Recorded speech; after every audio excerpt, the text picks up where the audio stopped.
ಸಾವಿರ ರೂಪಾಯಿ ಸಂಗ್ರಹ ಮಾಡಿ ಜನರಿಗೆ ಮೋಸ ಮಾಡುವಂಥ ಅಧಿಕಾರಿಗಳು ಮಾಡುವಂಥವ್ರು ಇದ್ದಾರೆ.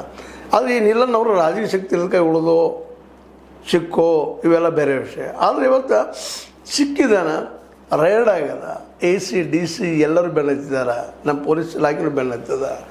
ಹೆಚ್ಚು ಕಡಿಮೆ 4,500 ಕೋಟಿ ರೂಪಾಯಿಗಳನ್ನು ಜನರಿಗೆ ಪಂಗನಾಮ ಹಾಕಿದ್ದಾರೆ ಅನ್ನೋದು ಸುದ್ದಿ. ಜೊತೆಗೆ ಇವ್ರು ಹೋದಲ್ಲೆಲ್ಲ ಮಾತಾಡ್ತಿದ್ದು ಏನಪ್ಪ, ಶಿವಾನಂದ ಈ ನೀಲನ್ನವರು ಡಾಕ್ಟ್ರೇಟ್ ಪಡೆದಿದ್ದಾರೆ ಅನ್ನುವಂಥದ್ದು ಇತ್ತು. ಡಾಕ್ಟರ್ ಯಾವ ಡಾಕ್ಟರ್ ಗೊತ್ತಿಲ್ಲ, MBBS ಡಾಕ್ಟ್ರು ಅಥವಾ ಮತ್ತೆ ಯಾವ ಕ್ಷೇತ್ರ ತೊಗೊಂಡಿದ್ದಾರೋ, ಯಾರು ಕೊಟ್ಟಿದ್ದಾರೋ, ಯಾವ ಯೂನಿವರ್ಸಿಟಿ ಕೊಟ್ಟಿದ್ದಾರೋ, ಇವೆಲ್ಲನೂ ಇಟ್ಕೊಂಡು ಇವತ್ತು ಇಡೀ ಸಮಾಜಕ್ಕೆ ಒಂದು ಏನೋ ಮುಖವಾಡ ಹಾಕ್ಕೊಂಡು ಮೋಸ ಮಾಡ್ತಾಯಿದ್ದ ಅನ್ನುವಂಥ ಒಂದು ಆರೋಪಗಳು ಇವ್ರ ಮೇಲಿದ್ದು. ಇವತ್ತು ಪ್ರೂವ್ ಆಗ್ತಾಯಿದ್ದಾವೆ. ಸಣ್ಣ ಅಮೌಂಟ್ ಅಲ್ಲ, ಹೆಚ್ಚು ಕಡಿಮೆ 45,000 ಜನರಿಗೆ ಮೋಸ ಮಾಡಿದ್ದಾರೆ ಅನ್ನೋದು ಒಂದು ಪ್ರಾಥಮಿಕ ಹಂತದ ರಿಪೋರ್ಟ್ಗಳು.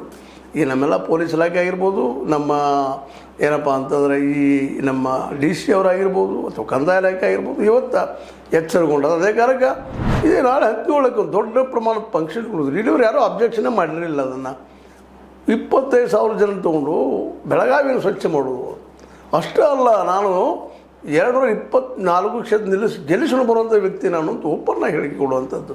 ಕಡೂರಲ್ಲಿ ಮಾತಾಡಿರ್ಬೋದು, ಮತ್ತೆಲ್ಲ ಆಗಿರ್ಬೋದು, ಈವನ್ ಮಹಾರಾಷ್ಟ್ರದಲ್ಲಿ ಇವರು ಸಂಸ್ಥೆಗಳಿದ್ದಾವೆ ಅನ್ನುವಂಥ ಮಾತುಗಳು ಆರೋಪಗಳು ಕೇಳಿ ಬಂದಿದ್ದು.